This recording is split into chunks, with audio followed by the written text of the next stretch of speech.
remember very clearly about the installation. It was very clean and quick.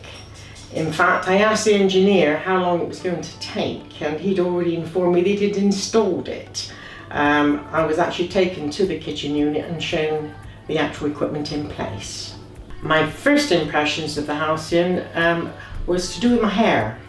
I have very soft hair now. I no longer have to use conditioner and less shampoo, so this is cost saving. My towels, they're much softer.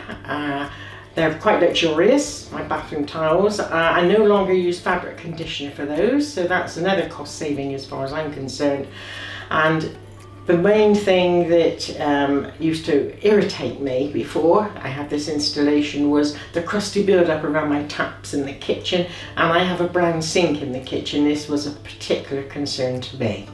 Well, after the Halcyan installation, I purchased a new kettle, and 9 months to a year past that installation, I've not had the need to do any descaling, and that to me is a real bonus.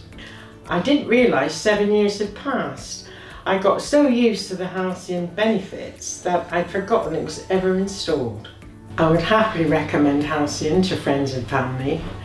I love the fact that I have cost savings, I have zero maintenance, and I have no more limescale.